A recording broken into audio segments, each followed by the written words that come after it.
fully trapped it in there, and he sent it to my house, and I said, hold on. I'm very glad that you did it. You and Andy did fantastic. Oh, of course, of course. We're very happy to talk about it. Good afternoon. Welcome to Jonesboro Rotary. Good afternoon. Good afternoon. Glad to see the full house here today. Everybody did survive Tuesday, and we're ready to rock on and move forward. So, Bob, there you are. You give me a invitation, please. Thank you. Please join me as we pray the Rotary prayer, service above self. Open our eyes that we may see, open our ears that we may hear, touch our hearts that we may love, clear our minds that we may think, strengthen our hands that we may work. Amen. Thank you, love. I'll start off with our newest member, Roberto Moreno, who's going to give us his member moments. So, Roberto, step right up.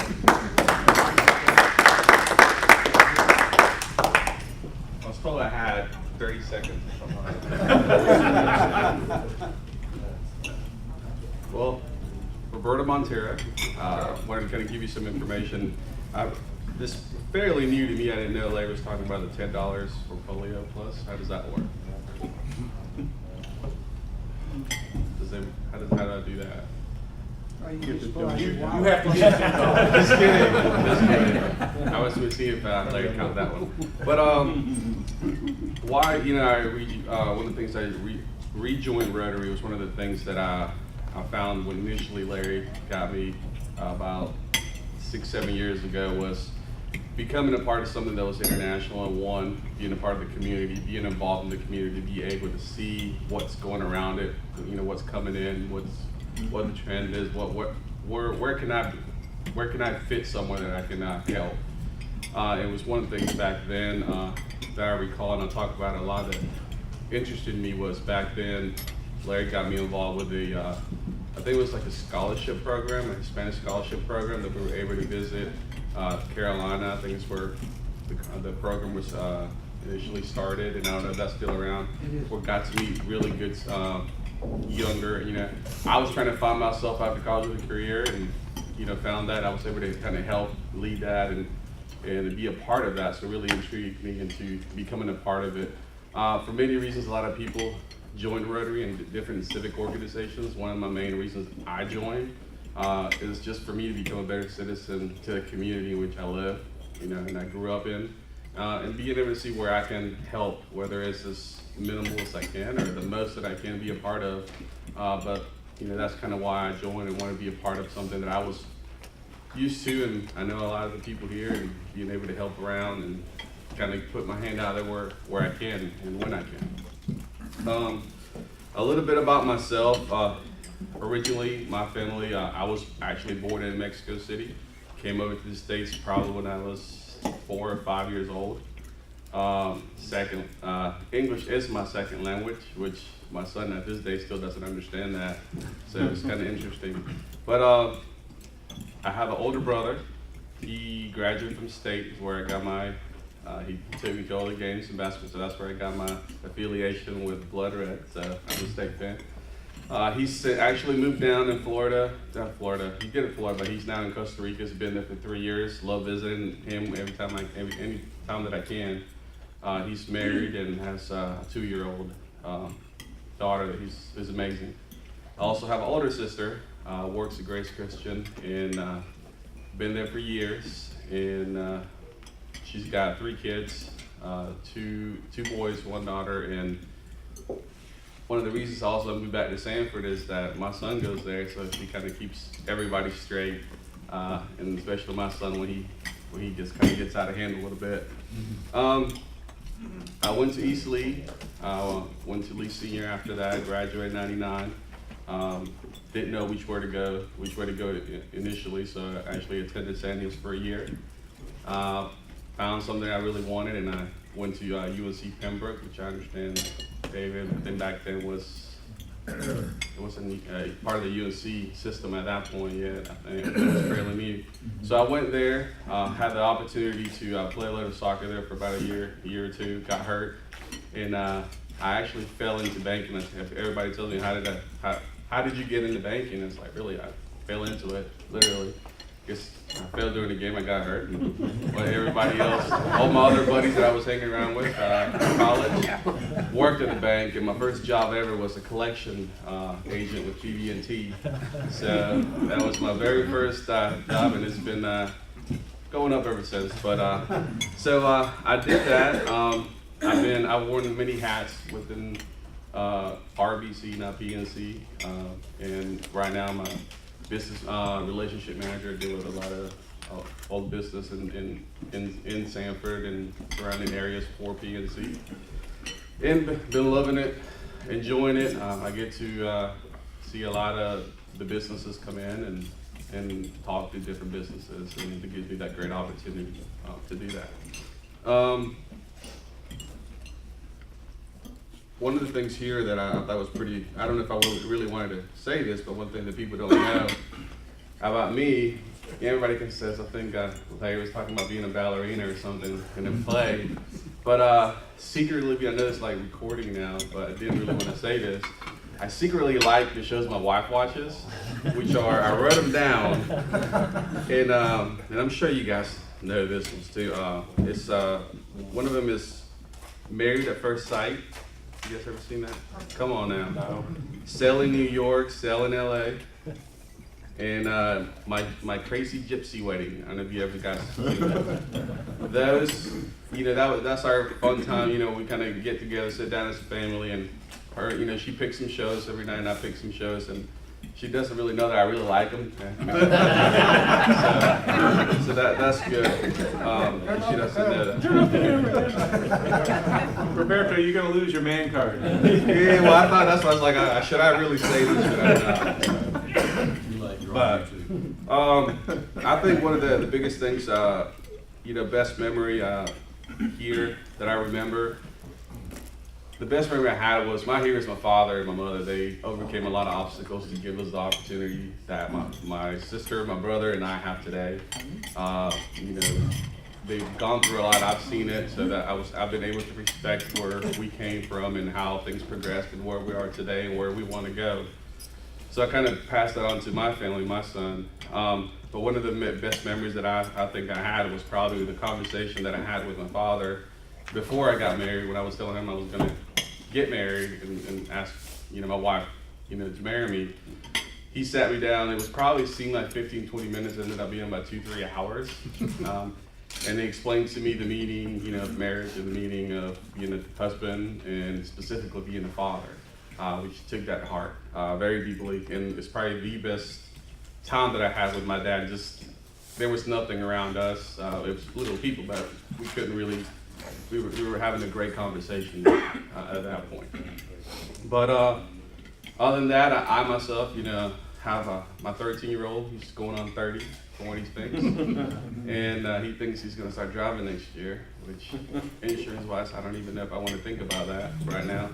But other than that, I appreciate Larry being consistent. He's always been a true friend and keeping me in mind, and specifically love to be back in Sanford where I grew up and where I know it's a little bit different than when I was working here. But it only gets better, and it has gotten better, and I want to be a part of that. So appreciate it.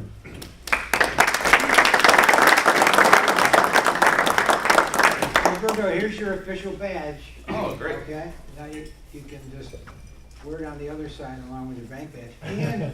And your official work shirt, it's a small.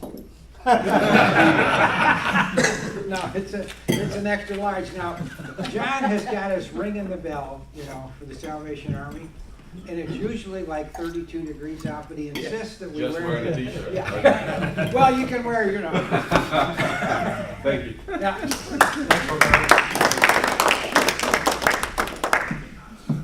Couple quick announcements. Got the foundation banquet next Thursday night in Greensboro. Larry and I will be attending that. It should be interesting since it's coming up on the 100-year anniversary of the foundation. Hey, Jim, can you go now? Yes.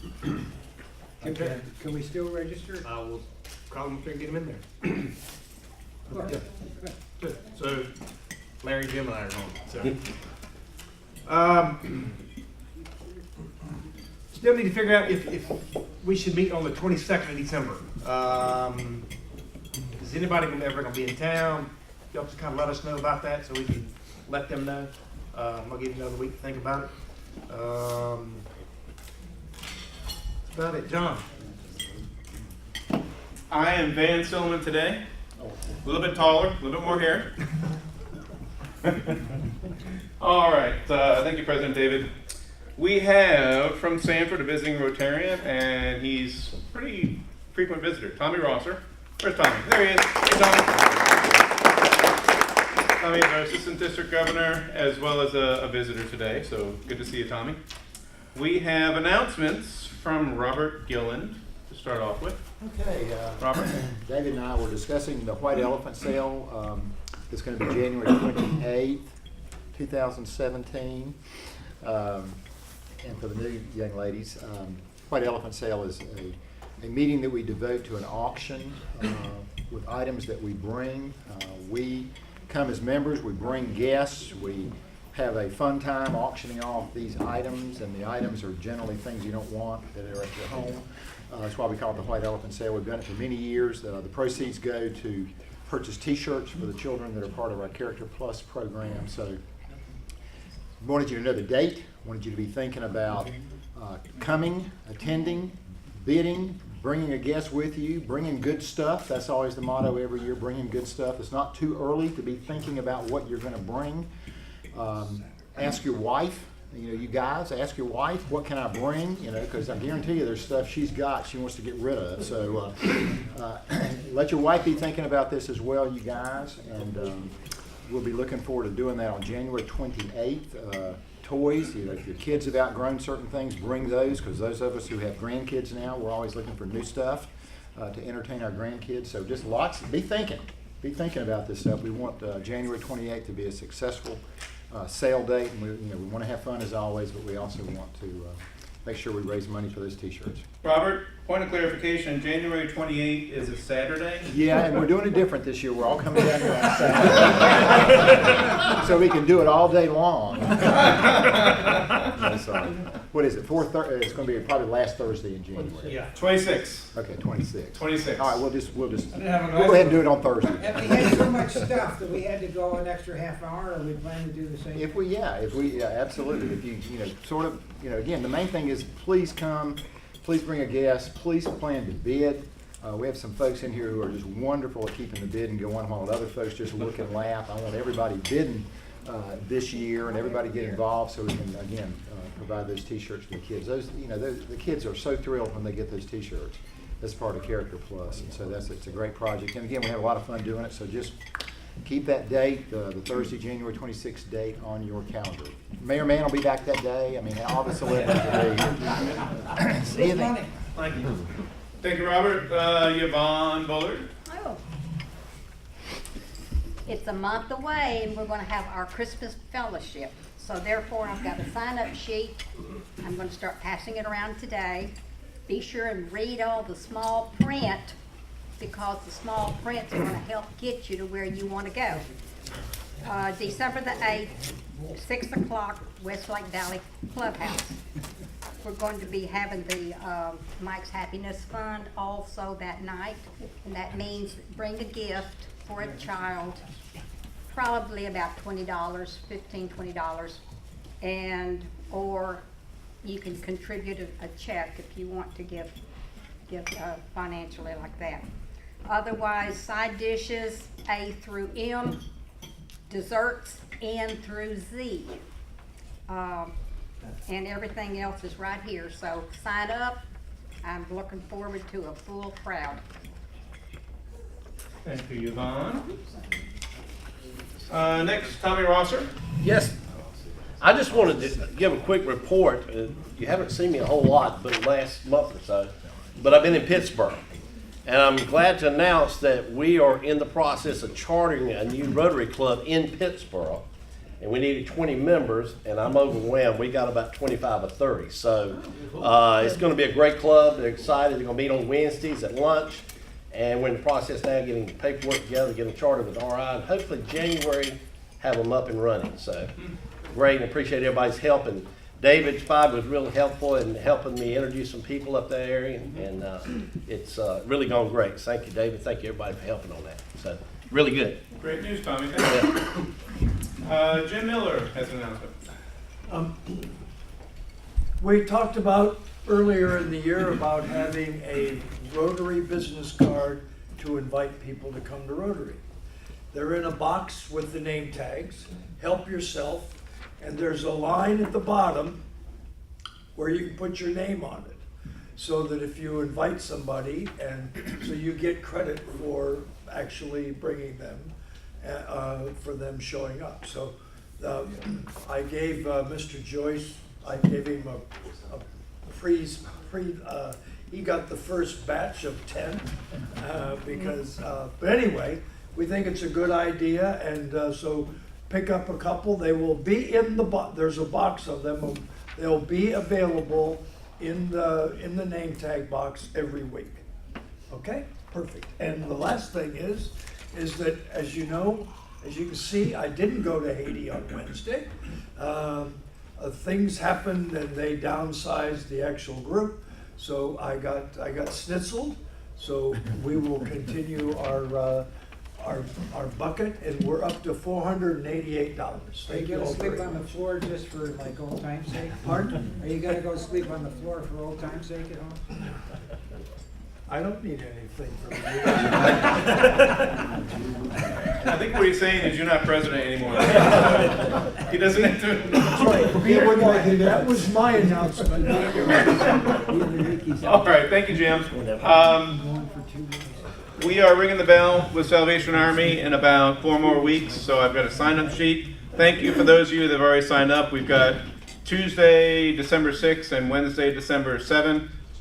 Same place every year, out in front of Lowe's Foods on Spring Lane. Please sign up for a 1-hour slot if you haven't done so already. The Lee County Interact Club is going to be doing the evenings, like 5 to 8, those same 2 days. So if you can, please sign up. Any other announcements? Yeah, Larry. just a reminder, Character Plus for all the mentors, Edwards and Callie and Bridget, I hope you can come. It's really an interesting time. Next Tuesday at 8 o'clock from 8 to about 8:45, we got the Lee County coach, football coach, and several of the stars from the Lee County team coming over to talk to our kids about cooperation. So yeah, put it on your calendars, mentors, and please be there. And the following week, we're doing stuff a little bit differently this year because of the school calendar. It's so cramped that the only time we can do the follow-up on cooperation is at noon on Tuesday the following week, which would be the 22nd, I guess. Correct.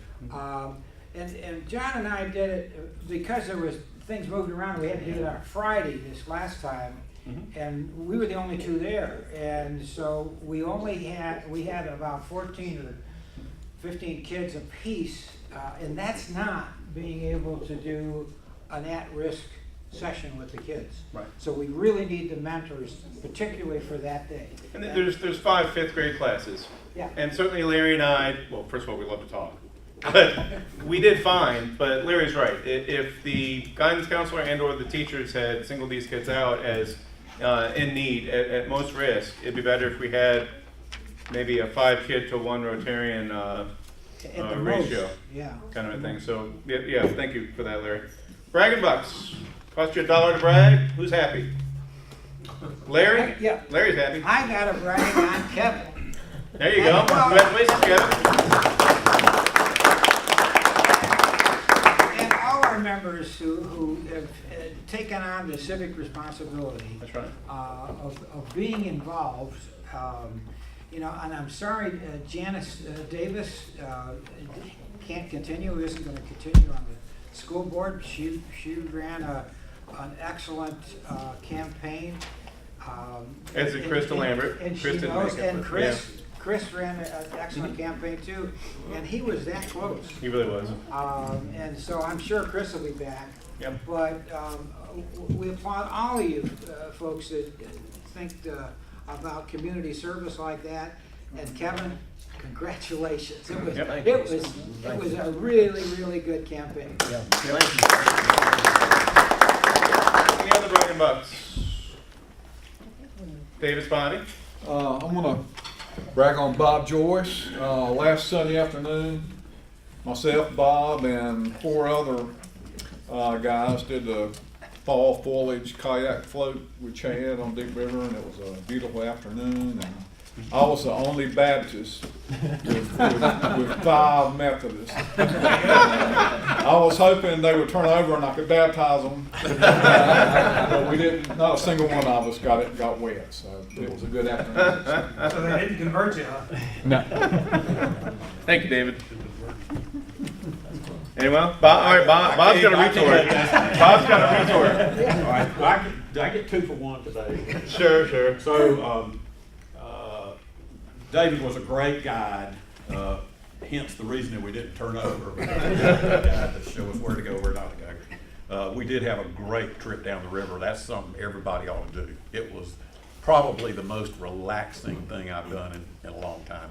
I haven't been here for a while. The good news is I've been working on economic development projects, but I have not been at a meeting with Bridget Klisch. So I wanted to brag on Bridget and Callie and the folks at Carolina Trace. I had a son that got married, my very last one, the end of September. No more weddings, at least none that I'll have to pay for.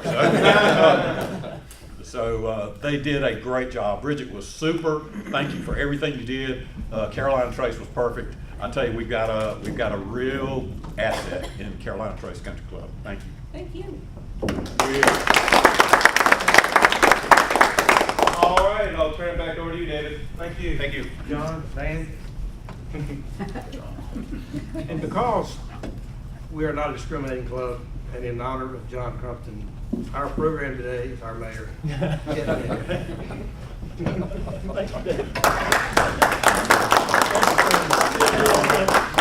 I'll get that story later, John. Thanks for having me, David. I was asked to do a little city update, and I love being here because it seems like a third of your crowd is either doing something to promote this community, or all of you are doing something at one time or another to support, promote, advocate, and a whole lot of you run for office. So congratulations, Kevin. I think we'll be in good hands with the county board, and you'll serve us well. So thanks for putting it out there. Yes, sir. And I've enjoyed being out there, and I feel like I'm talking to the choir here a little bit, but I'll try to be brief. But the update is in the city of Sanford, and I think for Lee County as well, we're in growth mode. So the update is, we're focusing on tax base expansion.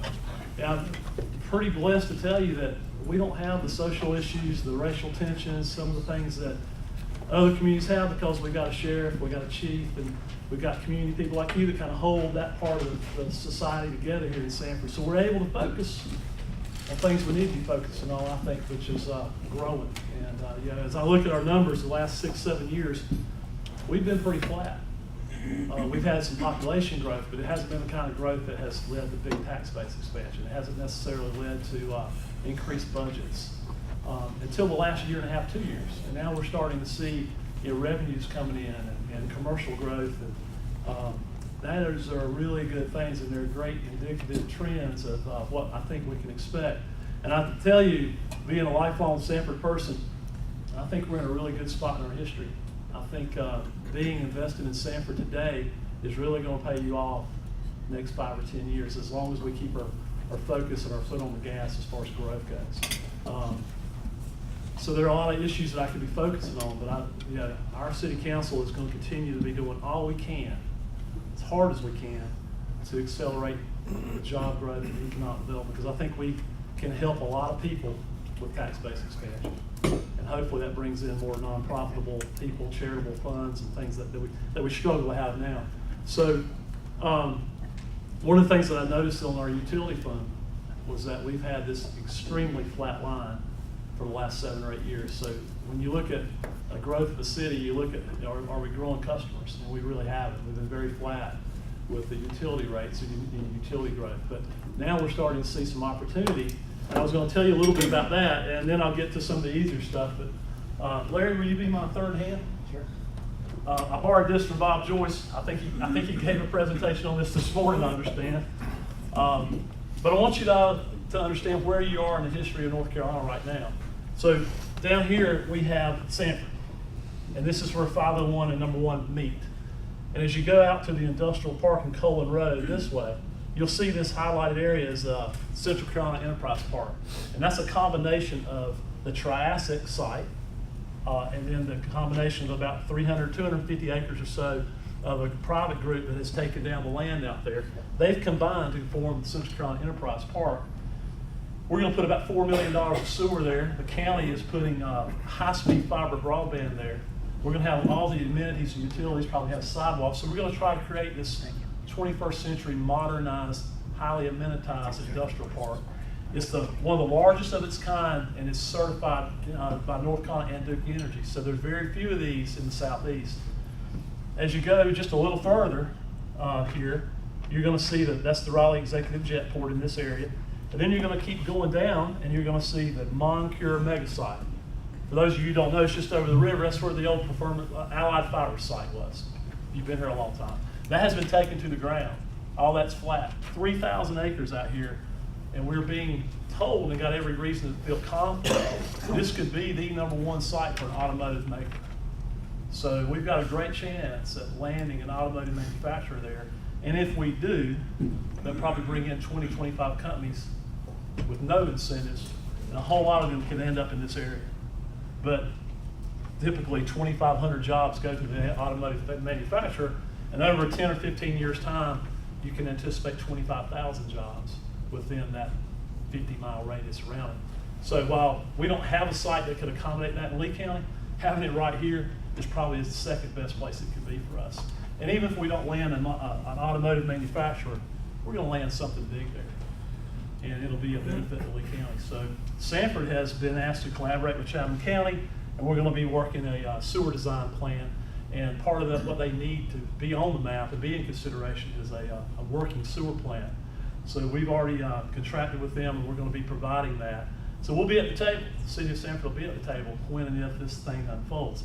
So you've got the opportunity now with the airport. We probably try to find a way to get sewer out there soon.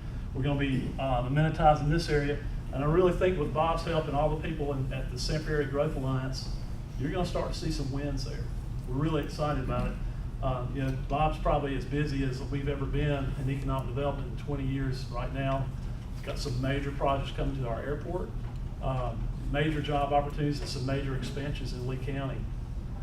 That's all going to mean great things for our tax base and for our job creation. So we're excited about that. Also, in this same map, if you come up to this large area, that's Chatham Park. And it's 8,000 acres. It's larger than the Research Triangle Park. It'll be the largest neighborhood in the history of North Carolina. And I think one of the 3rd or 4th largest neighborhoods in the United States. So they're going to have 22,000 new homes and 2 million permitted feet of commercial and light industrial space that's already been approved. So that's owned by Preston Development and backed by Jim Goodnight. It's going to happen, and the city of Sanford is in discussions with them right now to provide them wastewater. Because our utility line has been so flat, we've got this huge capacity in Sanford with water and sewer that was made possible by people 40 years ago. But it's like having all your money in a CD making, what is 0.2% right now. We've got these assets. We need to really be using them. So any revenue that we would get by selling our capacity to them, we would then put right back in places like this and try to put sewer in places we don't have it. We believe that sewer and amenities bring on growth. And I think for the city of Sanford, that's what we need to be focusing on right now is that job creation and that tax base expansion so we can continue to be relevant and keep bringing people here rather than losing them across our borders. So that's some of the things we're doing. I thought this map illustrated where we are in history right now. This is going to be huge, bigger than the research park. It's happening. It's going to happen whether we participate or not. This is really exciting because it's going to open up all this land that cannot really be developed right now, but potentially will open up hundreds and hundreds of acres of future development and growth in northern Lee County, and that'll be a game changer if we do it right. The land use plan we're working together with the county It needed to be updated because, you know, I've said this many times, I think I said it last year, we're going from more of a rural to an urban place. And while we don't want to lose our rural feel, you know, we've got to be more urbanized in the way we do our ordinances and how we direct our growth. And the land use plan, which John and I have been participating in a lot, is going to be a big asset for Lee County because that's going to be basically the blueprint for how and where we're going to grow. So that's a big thing that we're working on. I'm on the Joint Planning Commission, and we're right now in the middle of that process. And by next summer, we should roll out with a lot of public input. Love to have your input. Come to the meetings, go to the website, check it out. Let us know what you think. But that document's going to be how we grow, and the quality of that document will determine really if we hit it on all cylinders or if we miss it a little bit. So any input that you folks have with your business backgrounds and your progressive thinking about the future, let us know, because that's going to really dictate what we're doing and how we grow in the future. So I'm excited about that. But tell us where our roads need to be. Tell us where our neighborhoods need to be. Tell us where our industry needs to be. And instead of just throwing spaghetti on the wall and whatever sticks, that's where we're going to build. For the first time in our history, I think we'll be telling you where we think you should go build, and maybe we'll put sewer out that way to do it. And I think our neighbors who have gotten ahead of this have really benefited from having that kind of document. So it's kind of boring to talk about, it's pretty important stuff. So that's a great map. Thanks for Bob letting me borrow that from you today. So we're working on those things. We're about to finish our streetscape. We've had a ton of investment and activity now that we're about to wrap up our streetscape. We're about to finish Jonesboro in the next couple of weeks. We're going to do the stampings and probably do the crosswalks and stuff down there like we've done in downtown. Got a few more things in downtown to finish. We're working on Horner Square, I think today. That really wasn't part of the streetscape, but it was something we felt like we needed to do. It's kind of hard to put a pre-coat of everything, you know, make everything look so good and then have Horner Square off of Horner Boulevard look in such bad shape. The parking lot was in terrible condition. So we went in while we were there, got a better bid with the contractor already being there. We're going to fix that up. And I think that's really a visible spot when you go down 421. Horner Boulevard is on a street plan. So I don't know if people realize that or not, but DOT's kind of approved already to do a diet, if you will, a street diet for Horner Boulevard. So in another few years, you're going to see from the truck stop, number one overpass back to the railroad trestle, we may just see Horner Boulevard take on a new look. And I think that's because the bypass is taking the big trucks off. We can do some things to beautify Horner Boulevard. I'm not taking credit for that. I'm just giving you an update on that. It'll be well appreciated, I think. But we also have this water and wastewater capacity, so I'd like to throw that out there, and hopefully I can get your support for it, because there's, I think, a real plus to using the assets we have now to leverage some growth. You know, $1 million in utility fund could be leveraged a bunch to do more development, to put it where we don't have it, to entice people to come here rather than somewhere else. So stay tuned to that. I think we'll have some great opportunity to take advantage of all that capacity we have. And 40 years ago, we could have gone to a reservoir. We decided to go to the river. It was a 4-3 vote. Almost didn't happen. In fact, my grandfather got a death threat over it when he was mayor. I'm sure glad he did it, because now we've got 8 million gallons and been told we can get more if we really needed it. You know, we're not using. So I think decisions like that are important. The airport, we got so much going on, and John Crumpton's been really involved with the airport. That is an asset. It is a growth driver, and it was a 4-3 vote. And at the time, the newspaper and others were telling us that the world was going to end if we ruined people's lives by building an airport out there. What if we hadn't done it? You know, now we've got 350 possible jobs that may come to the airport. So you just never know. So working on the destination location, that was one of my things I tried to do. We want to bring people to Sanford. What can we do to get people to come to Sanford? You know, I've still got my sports park, trying to work that out. I don't know if that'll get done in the next year or two, but as soon as some debts roll off and some private donations continue to come in, I'd love to announce a major modern sports park. But until then, we've got $2 million in bonds for parks and recreation. So we are underway with a study of where and what we need for parks. So we're going to build a community park. The community park is 25 to 50 acres. It's a place where you can build something significant. So we're going to be working with the county, hopefully, to figure out where and what would best work. And our study came back and said that really Sanford could use 3 to 4 new neighborhood parks. They're smaller, 10-acre type parks, where you can have some passive activity. And it needed at least one community park that would be something that you could have as a destination. So we have ideas, and we're waiting on our consultant to come back to kind of firm them up, but to have something of significance. And we've got 4 miles of greenway we'll be building in 2018, and where greenways and parks meet, it's really a lot of good opportunities there. So hopefully we'll put a park somewhere near one of our new greenways. But that would really be something I think the citizens would enjoy. A splash pad seems to be the biggest thing going these days. I know a lot of people are driving Pine to play in their splash pad. I want them to start driving to Sanford to play in it. And I think that'll be one part of a community park, hopefully. So I'd like to get that done in the next round of bonds, which will start in probably 2018. We don't have to go back to Wall Street and do that whole 2-day-long audition and get our S&P rating, because we've got our rating now, so it'll be a lot easier to issue that debt. And then we're working with Saga, as you guys have heard in the last election cycle, to put this visitor center together. And whether we get an occupancy tax in Sanford for that, we're gonna, Saga is working with the city to get that done. So we funded it partially, but I'd like to see the depot building that we've worked so hard to obtain to be the house of the home of the new visitor center. It'll be the first time in our history that we've ever had one person in place promoting all of Lee County and Sanford to the world around us. And if you look at the map, we're the only county in 13 counties that we compete with that does not have one. And I think and we've paid for that. So it's time to have one, and it's time to get our word out, promote ourselves. So we'll be doing everything we can, working with the new people that got elected in Raleigh to hopefully get this done this time and keep it moving. Lastly, because there's a lot I could go on for a long, long time, but the building integrated communities. I got really involved with the Latino immigration project. 20% of our population is Hispanic, Latino. Half of those are native born, but we've done a fairly poor job integrating them and making them a more vibrant part of the community. So we were one of 3 cities in North Carolina that won this grant. It's a 3-year project from UNC Chapel Hill, and they have come out with a program and a plan to help us integrate. It includes things like a Hispanic council that would kind of work like a subset of the city council, get the folks registered, get people involved, break down the barriers of communication, the barriers that prevent them from wanting to get involved. There's a lot of fear and unknown things in their part.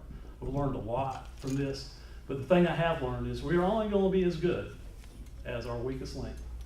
And I can only grow the city to a certain level. We can only be a certain greatness until we include everybody in it. So we're pretty blessed that we have a pretty hard-working Hispanic Latino community here. We just got to figure out how to make them more comfortable and educate our own citizens about what the benefit of that would be. So we are having an event Saturday. We're going to kick off the Building Integrated Communities at the Kiwanis Park. It's going to be a big thing, and I think that we're going to start to see that immigrant population really thrive and prosper, just like Roberto has. And in 20 years we won't be talking about this, but I don't want to wait for those children to all grow up. Let's do it now, and let's get them integrated. So those are some of the things, the highlights of the city we're working on. We're busy. Things are great. We're expecting growth. We're expecting higher revenues and hopefully a better budget for the next few years. I'm really looking forward to working with the county. We've got a lot of momentum to do things and get things done. So we want to continue to do that and work together. We've got everybody in the right direction and keep this city moving. My goal is that in 5 years, we will be talked about as one of the best small towns in North Carolina. You need to go to Sanford. You got to go check that place out. That's really what I'm trying to have happen here, and I think we're doing it. And a lot of you guys, most of you guys have been part of it, so thank you. Appreciate it. I'll take questions if you have any. Otherwise, I'll take my 15 minutes and run. Yes, sir, John? Are they still talking about around, like in front of Bob McConnell's office, are they still talking about doing the streetscape improvements for a medical park, including the turnaround at Wicker and Carthage? And Yep. Yeah, a lot of that's dependent upon DOT. and I know it's not all city of Sanford for sure. The idea is that the Greenway will start at Wesley Junior High School, come down Wicker Street, turn the corner, go down by the hospital. Yep. DOT wants to put roundabouts in at the Elks Club. Correct. And at the hospital. Yep. And that would make a natural reason to go ahead and improve that and make the Greenway. And then the Greenway would then turn the corner, go down Fields Drive and come through. And then link up with the other Greenway. Come through the city, go to Right. Buffalo Creek behind Chatham Street and run to City Hall. Yep. and it connects with all the other greenway we have. And the idea is, as money and funds become available and the citizens want it, we'd go all the way out to indoor trail, Right. indoor furnace with a greenway. I may not live to see that, but that's the plan. Yeah, excellent. Yeah. Anybody else? Yes, sir. When you Robert? mentioned car manufacturers, I think about HB2. Is there, just had an election, some of the results are in, is anything new about HB2? So you had to go there. Talking about a mega site and a car manufacturer, and I'm just sitting Well, here wondering how that's gonna happen. I'm privy to some of the meetings that we've had with site selectors. So the way the world works, and Bob, I feel like I'm taking your speech, the game now is played with site selectors. You don't really get to talk to Honda or Toyota or whoever it is. We know Honda's looking to build a plant. Well, there's gonna be 6 plants, automotive manufacturing plants built in the southern United States in the next 10 years. There's gonna be 4 built in Mexico. The bigger cars, more expensive cars are gonna be built here, the little ones are gonna be built in Mexico. The site selector told us if we don't fix HB2, we don't have a prayer, period. Public owned companies aren't gonna do that. They're just not gonna take the risk. I think there's a plan to repeal it or fix it, but I don't know when or how.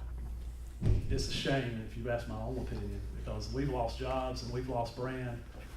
And it's not political for me, it's just stupid.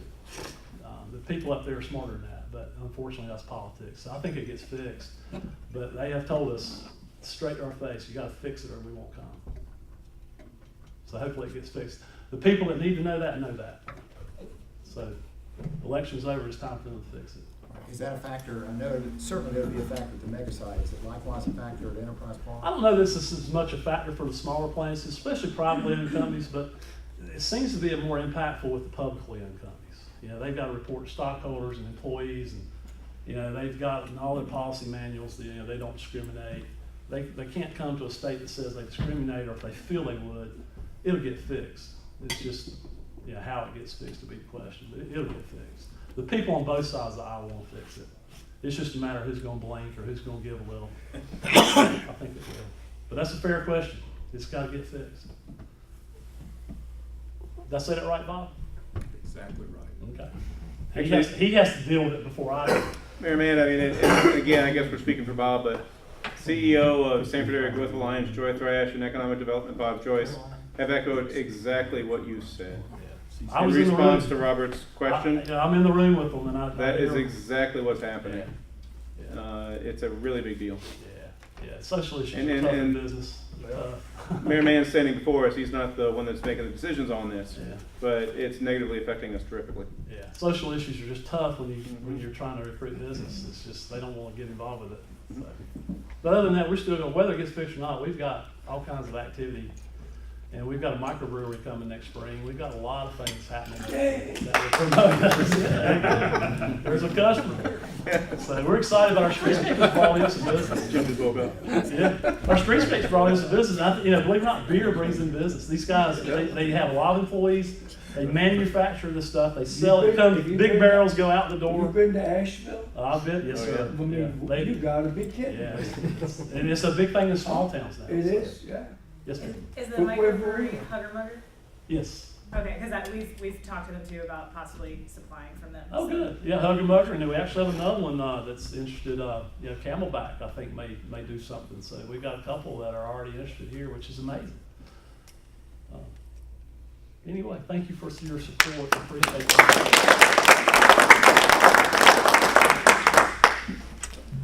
Thanks, Jeff. You're welcome. Appreciate that.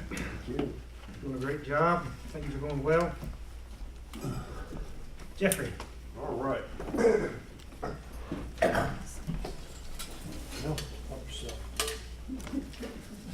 All right, so we got $74 today.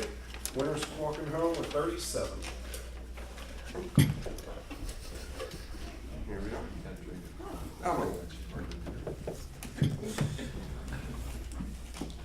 Last four is 5065. Okay, go on. 5065. That would be me.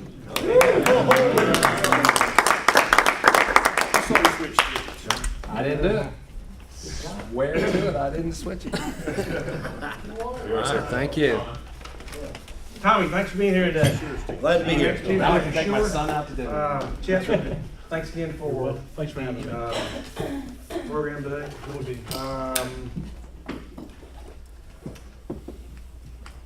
Vanderbilt opens up tomorrow night at 6:30 on CBS Sports Network if you have it. Let me know, I'm gonna come watch it. I don't have it yet, but I'll be calling my Dish Network here when I leave. Carolina Duke play tonight. Anything else? We're good Rotary. All right, John, just stand up, please, before we do. The four-way test of the things we think, say, or do. First, Is it the truth? Is it fair to all concerned? Will it build goodwill and better friendships? Will it be beneficial to all concerned? I pledge allegiance to the flag of the United States of America and to the republic for which it stands, one nation under God, indivisible, with liberty and justice for all. it's been a while. It's good.